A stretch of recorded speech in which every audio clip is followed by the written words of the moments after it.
UP में उपचुनाव की घोषणा हो चुकी है। इसके साथ ही पार्टियों ने अपने उम्मीदवारों की लिस्ट भी जारी कर चुकी है। आपको बता दें कि सबसे हॉट सीट रामपुर से सपा ने आजम खान की पत्नी तंजीम फातिमा को भी उतार सकती है। इसके साथ ही बीजेपी फातिमा से मुकाबला करने के लिए घनश्याम लोधी को उम्मीदवार बनाया है। वहीं आजमगढ़ से धर्मेंद्र यादव का नाम भी घोषित किया है। धर्मेंद्र आज नामांकन भर चुके हैं आजमगढ़ से। देखिए, हो सकता है दूसरे नंबर के लिए उन लोगों का मुकाबला चल रहा हो। समाजवादी पार्टी से मुकाबला वास्तव में इस जिले में न किसी का था और न किसी का है और न किसी का हो पाएगा। भाजपा के नेताओं का सर कहना है कि अखिलेश यादव ने आजमगढ़ की जनता को धोखा देने का काम किया, यही कारण है कि बीच मैदान में छोड़ के चले गए हैं। गलत बात। पूरे उत्तर प्रदेश के गरीबों, किसानों, नौजवानों, बुनकरों के, बेरोजगारों की उत्तर प्रदेश की विधानसभा के अंदर एक मजबूत आवाज के तौर पे, विपक्ष के नेता के तौर पर जब वो विधानसभा में चुन के गए और आजमगढ़ के लोगों की भी चाहे थे, आजमगढ़ के लोगों ने भी इस बात की इच्छा जाहिर की थी कि भारतीय जनता पार्टी की इस सरकार का विधानसभा में मुंहतोड़ जवाब देने के लिए, कड़ा मुकाबला करने के लिए विधानसभा में रहिए। और आदरणीय राष्ट्रीय अध्यक्ष जी के उत्तर प्रदेश की विधानसभा में रहने का आपने पिछले सत्र में परिणाम देख लिया होगा। और आप ही ने नहीं, मैं समझता हूँ पूरे उत्तर प्रदेश और देश के जनमानस ने इस बात को महसूस किया कि आदरणीय राष्ट्रीय अध्यक्ष श्री अखिलेश यादव जी जब से उत्तर प्रदेश की विधानसभा में प्रतिपक्ष के नेता के तौर पे बैठे हैं, सरकार के लोग अब बहुत संभल के काम कर पा रहे हैं। सर, आपको प्रत्याशी बना गया है, काफी देर हुई प्रत्याशी की घोषणा करने में, कारण क्या रहा? कोई कारण नहीं, पार्टी का फैसला है। सांसद बनने पर धर्मेंद्र जी का डेरा आजमगढ़ में रहेगा या अखिलेश यादव जी का लखनऊ? नहीं, हमारा ऐसा कुछ भी नहीं रहेगा। आजमगढ़ की जनता ने जो लाड़ दुलार सम्मान यहाँ की जनता ने दिया है, हम लोग जीवन पर्यंत भी सेवा करेंगे, तो आजमगढ़ के लोगों से कर्ज से कभी मुक्त नहीं हो सकती। आजमगढ़ जैसी ऐतिहासिक समाजवादी सरजमी, जिस सरजमी के बारे में चौधरी साहब ने कहा था कि बागपत छोड़ सकता हूँ, आजमगढ़ नहीं, जिस सरजमी के लिए आदरणीय नेताजी ने कहा इटावा दिल है तो आजमगढ़ धड़कन है, और इस आजमगढ़ के लोगों ने, मैं समझता हूँ उत्तर प्रदेश में चाहे किसी की हवा चली हो, लेकिन हमेशा समाजवादियों को ताकत दी है, समाजवादी विचारधारा को बढ़ाया है। ऐसी सरजमी पर आके मुझे यहाँ के लोगों की सेवा का, खिदमत का मौका मिला।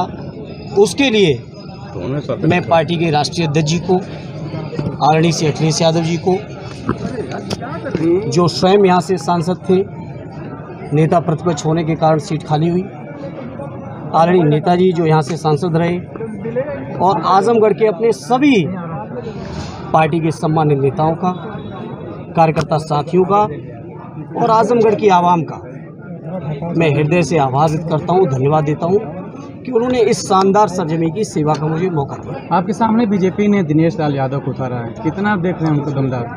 देखिए, मेरी लड़ाई किसी कैंडिडेट से नहीं है, मेरी लड़ाई है उत्तर प्रदेश और देश के अंदर जिन लोगों ने लोगों को गुमराह किया है, लोगों से झूठ बोला है, रोजगार के झूठे वादे किए, किसानों की आमदनी के झूठे वादे किए, सबका साथ का नारा देके लोगों के साथ भेदभाव किया। चुनाव आता है तो महंगाई घटती है और चुनाव खत्म होते ही महंगाई बढ़ जाती है। चुनाव आता है तो फ्री के राशन की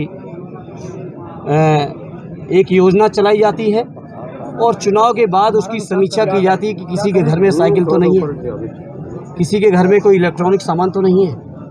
तो हमारी लड़ाई ऐसे लोगों से है और ये मेरी खुशनसीबी है, मेरा सौभाग्य है कि आजमगढ़ के लोगों ने ऐसी ताकतों को कभी पनपने नहीं दिया। परिवारवाद का और आजमगढ़ के लोगों ने पनपने नहीं दिया है, अभी तक का इतिहास है और हमें यकीन है कि हमारा ये इतिहास लगातार आजमगढ़ में बरकरार रहेगा। सर, भाजपा आरोप लगा रहे कि परिवारवाद का खात्मा होगा।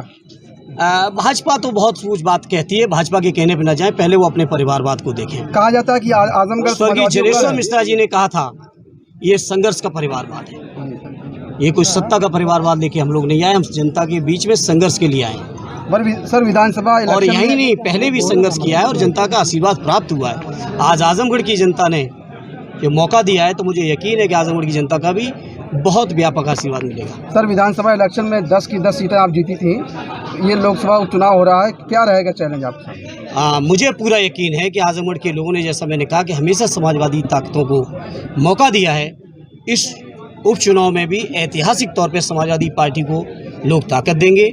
और ये लोग जो झूठ की बुनियाद पर राजनीति कर रहे हैं, मैंने कहा ना कि बेरोजगारी के नाम पे उठाइए, महंगाई के नाम पे देखिए, गरीबों की आमदनी दूनी करने के नाम पे देखिए, राशन के नाम पे कैसा सौतेला व्यवहार हुआ, महंगाई कब बढ़ाई जाती है कब घटाई जाती है, जनता बेहतर तरीके से जानती है।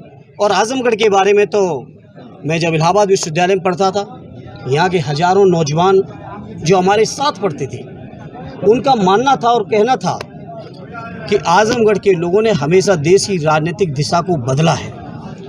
और इस चुनाव में भी मैं समझता हूँ फिरका परस्त ताकतों को खाड़ फेंकने का काम आजमगढ़ के लोग सर, आपको मुकाबला बीजेपी वर्सेस बीएसपी का, सपा से नहीं मुकाबला है तो देखिए, हो सकता है दूसरे नंबर के लिए उन लोगों का मुकाबला चल रहा हो। समाजवादी पार्टी से मुकाबला वास्तव में इस जिले में न किसी का था और न किसी का है और न किसी का हो पाएगा,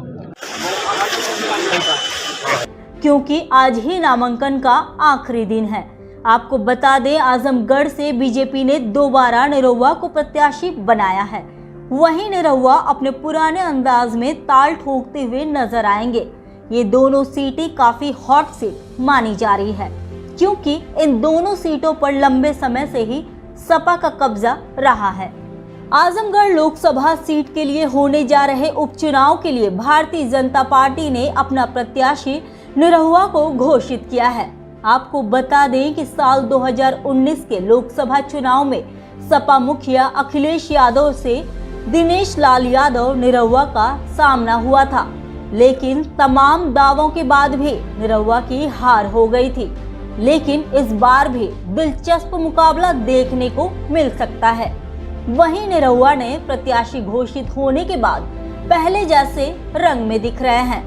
इसके साथ ही उन्होंने अखिलेश यादव पर तंज भी कसा है। उन्होंने कहा कि अखिलेश यादव बड़े भाई हैं, जिन्होंने मेरे लिए यह सीट खाली किया है। जिन कार्यों को वो पूरा नहीं करा सके हैं, मैं उसे पूरा कराऊंगा। जनता की हर समस्या का समाधान करने के लिए मैं तत्पर रहूंगा। वीडियो को लाइक करें, शेयर करें और चैनल को सब्सक्राइब करें। खबरों के नोटिफिकेशन के लिए बेल आइकन दबाना न भूलें।